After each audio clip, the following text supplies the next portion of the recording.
Niba ari ubwa mbere ugeze kuri iyi channel, tuguhaye ikaze. Hano tuganira ku mahirwe ahari aka kanya yagufasha kuba wakwerekeza mu mahanga, haba kwiga, gusura, gukora n'ibindi bigiye bitandukanye. Ibi tubivuga tudaca ku ruhande kandi tukabikora mu buryo bwumvikana. Ntabwo tuvuga ibintu bidashoboka, ahubwo tuvuga inzira nyayo yagufasha kubigeraho. Ibi wowe udukurikiye bigufasha kudatakaza amafaranga menshi muri uru rugendo, bikakurinda scam ndetse bikanakurinda kuba wafata imyanzuro mibi idakwiriye. Niba ushaka kuza i Burayi ariko ukaba ubona IELTS, Certificate of Language, ikugoye, ukaba ubona bigusaba amafaranga menshi, cyangwa se visa wagiye waka, izo wagiye ugerageza bikaba byaranze, uyu munsi ngufitiye amakuru ashobora kugufasha. You are welcome. Uyu munsi tugiye kuvuga ku gihugu cya Luxembourg. Ni igihugu gito cyane kiri mu bihugu bikize cyane ku isi, kandi gitanga work visa mu buryo bwihuse utatekerezaga. Tekereza ko mu minsi 10 gusa ushobora kuba wabonye visa yawe. Nta IELTS, ikindi embassy ntabwo ikwishyuza visa. Ntabwo bikunze kubaho cyane. Ikibazo gihari si ukumva ano mahirwe gusa. Ese wowe udukurikiye kubyaza ino opportunity umusaruro urabyiteguye? Fata ikayi n'ikaramu cyangwa se ufungure notebook ya telefone yawe, kuko iyi video ishobora kukwereka inzira nziza kandi yoroshye kurusha izindi yagufasha kugera muri Europe. Luxembourg ni igihugu kiri hagati y'ibihugu bikomeye, urugero nka France, Germany ndetse na Belgique. Ni igihugu gito cyane ariko gifite ubukungu bukomeye. Abaturage ni bakeya, akazi ni kenshi cyane. Akazi kari muri iki gihugu karuta kure abaturage gifite. Umushahara ni mwiza, ubuzima bwaho bumeze neza, ndetse bafite n'umutekano. Ikintu gikomeye abantu benshi batazi nuko abakozi bakora muri Luxembourg 50% ni abanyamahanga. Ibi bivuze ko industry y'umurimo muri iki gihugu ishingira cyane cyane ku bakozi baturuka hanze yacyo. Reka turebe impamvu nyayo ituma cyangwa se yagutera kwita kuri ano mahirwe.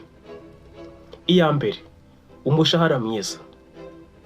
Average salary iri hagati y'amayero 4,000 n'amayero 6,000 bitewe n'akazi ukora.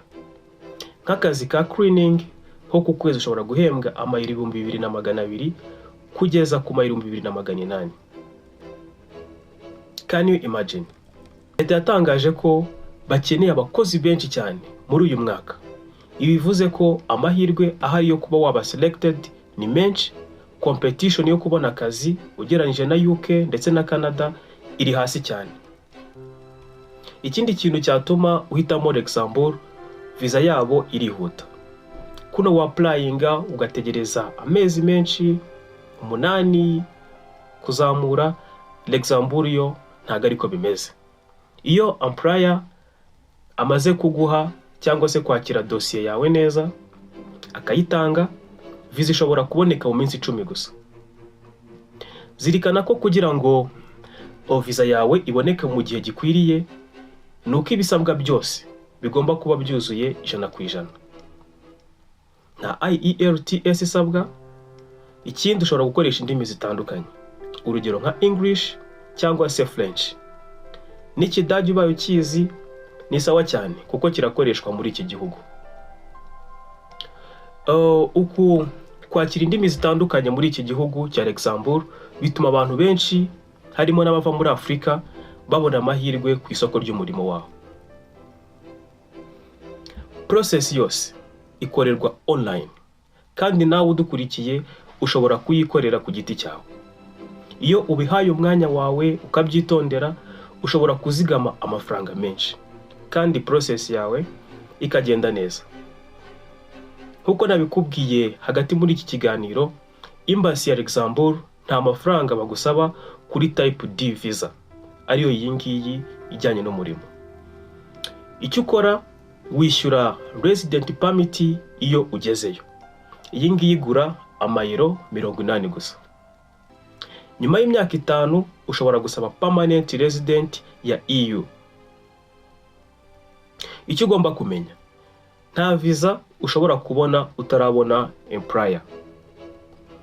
Icyo bisaba kugira ngo employer aguhitemo mu ba mbere nuko ugomba kuba ufite CV nziza cyane.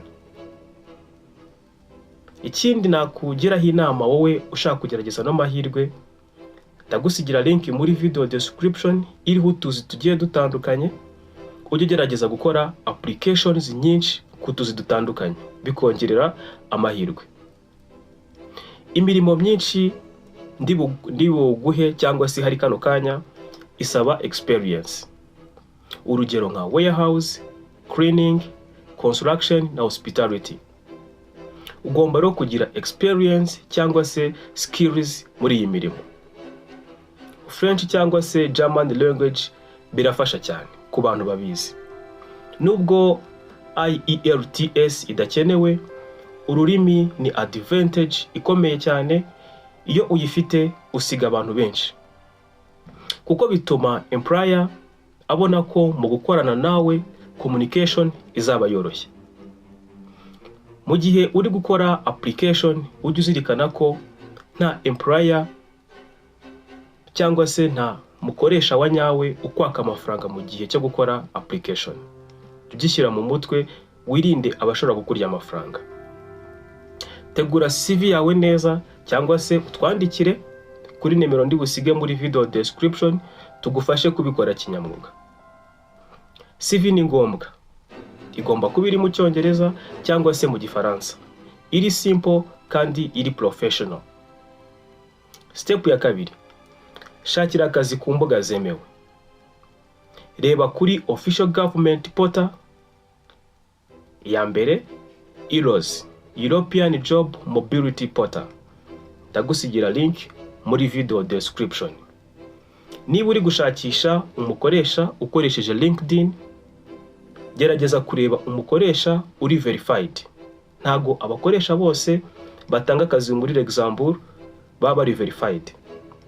Before yuko utangira application yawe, reba ko umukoresha uri gusendingaho application ari verified, kugira ngo utawestinga igihe cyawe kandi hari ahandi wari kuba uri gukora application. Indi website washakiraho akazi nayo ndayigusigira muri video description ni movingjob.com. Impamvu nguha website nyinshi ziriho position z'akazi ni ukugira ngo ugerageze kohereza application nyinshi, kuko biguhesha amahirwe menshi. Ntugategereze igisubizo kimwe kuri application imwe wakoze. Iyo employer akwemeye, niwe utangira visa process. Employer atanga permit, then ugahabwa authorization to stay. Type D visa wowe niyo ukeneye niba ushaka kugerageza amahirwe nakuzaniye uyu munsi. Iyi ni visa igufasha kwinjira mu gihugu. Ubundi ukigera muri Luxembourg nibwo usaba resident permit. Iyi igura amayero 80. Nari nabikubwiye. Aya mahirwe arakubereye niba uri mu bantu bafite experience muri logistics. Muri logistics turasangamo warehouse worker, packers, drivers and operators. Abantu bakora construction, care workers, IT and engineering, agriculture, teaching, health sector jobs nazo zirimo cyane. Financial and banking na factory job. Icyo usabwa kano kanya wowe apply smart. Huza umwirondoro wawe n'akazi uri gusaba. Kuri no application ya example nta IELTS ikenewe nkuko nabikubwiye. Nta visa fees kandi process irihuta cyane. Amahirwe ahari ni menshi, ariko bisaba effort, patience ndetse na strategy. Ubundi Luxembourg ikakubera breakthrough ihumura cyane. Tangira kohereza application zawe akakanya. Niba hari ikibazo ufite cyangwa se ari n'ibibazo, byandike muri comment section. Ndagerageza kubisubiza byose uko byakabaye. harimo n'abagenzi banyu baba bafite amakuru bahita bagusubiza kano kanya. Ntugatinye kubaza ikibazo, comment section nicyo iba yarahariwe. Kandi niba ushaka ko tugukorera CV iri professional, twandikire kuri namba ya WhatsApp iri muri video description. Ndakomeza kubagezaho amahirwe yose ahari, kugeza uno muyoboro wacu wanyu ubaye inzira ya benshi. Niba iyi video wayikunze, kanda kuri like. Biratuma igera ku bantu benshi no ku muntu wa kure uri mu cyaro. Amahirwe nk'aya ntago areba aho uturuka. Ndagushimiye kuba udukurikira. See you next video.